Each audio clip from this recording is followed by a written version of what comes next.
आंकड़े आपके सामने, एक व्यू ले लेते हैं इस पर गौरांग सर से। गौरांग सर, आज तो ऑटो शेयरों की अलग ही रौनक है। दिन के एक वक्त तो ऐसा भी था कि 15 के 15 शेयर हम देख रहे थे खरे निशान में थे। आप जरा बताइए सर, एस्कॉर्ट्स के नंबर ये कैसे लग रहे हैं आपको, और कंपनी पर राय क्या होगी आपकी? बहुत बहुत धन्यवाद अभिषेक भाई, मंच पर आमंत्रित करने के लिए। ईटी नाउ स्वदेश के दर्शकों को और आप सभी को सादर प्रणाम और शुभ दिन हमारे तरफ से। एक छोटा डिस्क्लोजर दे देते हैं कि जो भी निवेश लायक रणनीति आज दोपहर आपके कार्यक्रम में रखेंगे अभिषेक भाई, यह बुनियादी दर के आधार पर लंबी अवधि के लिए है, हमारी फंडामेंटल रिसर्च टीम के तरफ से। इसमें हमारी कंपनी जियोजेट अथवा मेरा किसी भी प्रकार का व्यक्तिगत निवेश नहीं है, ना ही किसी प्रकार का वित्तीय लाभ मिलता है और ना ही किसी प्रकार का हितों का टकराव। लेकिन इसी स्तर पर राय हम हमारे क्लाइंट्स को देते हैं, संभव है कि उनका निवेश हो। तो आंकड़े अभी अभी आए और जो भी आंकड़े हमारे और आपके समक्ष हैं वो देखते हुए तो लगता है कि नतीजे अच्छे हैं। खाली मैं एक चीज ये अनुमान लगा के चलता हूं अभिषेक भाई कि कोई एक मुक्त मुनाफा या कोई एक वन ऑफ आइटम न हो बैलेंस शीट पर, या फिर जो शुद्ध मुनाफे के आंकड़े हमें दिख रहे हैं ऐसी कोई परिस्थिति ना हो, तो आंकड़े काफी अच्छे हैं। मेरे ख्याल से कुछ अनुमान से बेहतर भी है। और यहाँ पर भी डिस्क्लोजर देना चाहेंगे कि एस्कॉर्ट्स कुबोटा पर लंबी अवधि के लिए हमारी खरीदारी की राय है अभिषेक भाई।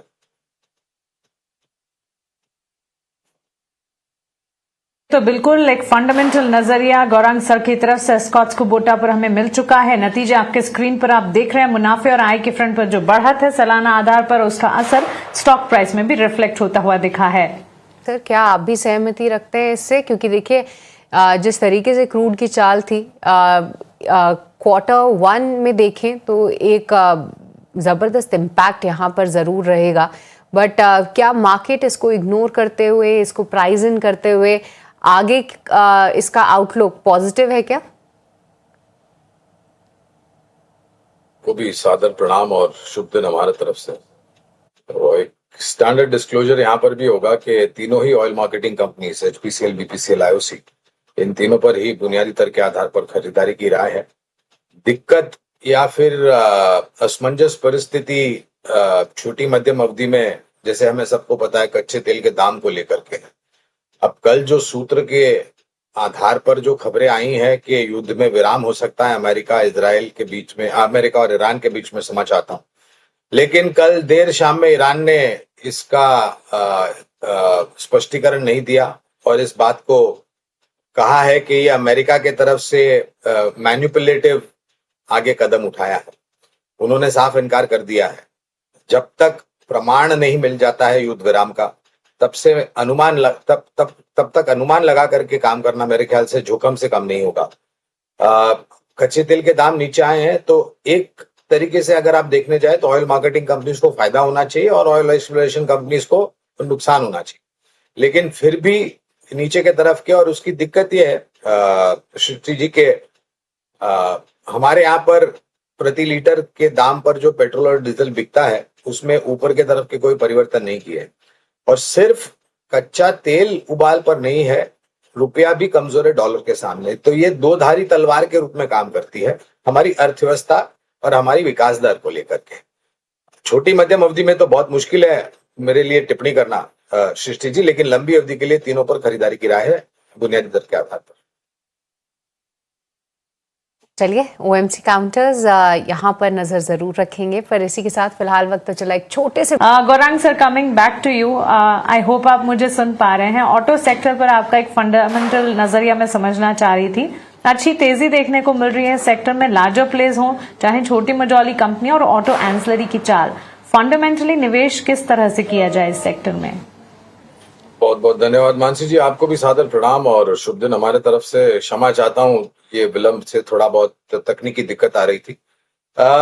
देखिए, जैसे मैं बात कर रहा था कार्यक्रम के शुरुआत में, पूरा ऑटो क्षेत्र का ब्रह्मांड जो है मानसी जी, वो हमें बहुत अच्छा लगता है। और मैं ब्रह्मांड इसलिए कह रहा हूं क्योंकि इसमें अलग अलग प्रकार होते हैं। 2 पहिया, 3 पहिया, चौपहिया, कमर्शियल व्हीकल बनाने वाली कंपनियां, ट्रैक्टर और एग्री इक्विपमेंट बनाने वाली कंपनियां, और कुछ कंपनियां होती है जो प्योर इलेक्ट्रिक व्हीकल बनाती है। सभी जगहों पर हमारी खरीदारी की राय है। और हमें लग रहा है कि जिस प्रकार से हीरो मोटोकॉर्प के आंकड़े आए, जिस प्रकार से अभी हम एस्कॉर्ट्स कुबोटा की बात कर रहे हैं, या इसके पहले जैसे हमने M&M के आंकड़े देखे, जो अनुमान था कुछ कंपनियों में आंकड़े अनुमान से बेहतर आए हैं।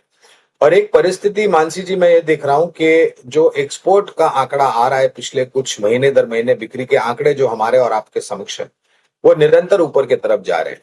एक साझा सोच विचार हमारा ये भी है कि भारत ने जो करीबन 8 देशों के साथ फ्री ट्रेड एग्रीमेंट किया है उसका सीधा सीधा सकारात्मक असर ऑटो क्षेत्र से जुड़ी हुई कंपनियां जो एक्सपोर्ट करती है उनको मिल सकता है। स्थानीय मार्केट में तो डिमांड बहुत ही दुरुस्त है मानसी जी, और एक्सपोर्ट मार्केट भी अगर हमारी जो विचारधारा है उससे उसके ऊपर काम करता है, उससे बेहतर आंकड़े आते हैं, तो मेरे ख्याल से नतीजों में आपको बेहतर परिवर्तन होने मिलेगा। दूसरी बात ये भी है कि लागत खर्च थोड़ा बड़ा है क्योंकि ये युद्ध को लेकर के जो कच्चा माल और जो रॉ मटेरियल होता है उसमें मिलने में थोड़ी दिक्कत हो रही है। सप्लाई साइड जो लॉजिस्टिक चेन इश्यूज है वहां पर दिक्कत है, लेकिन ये छोटी मध्यम अवधि के लिए।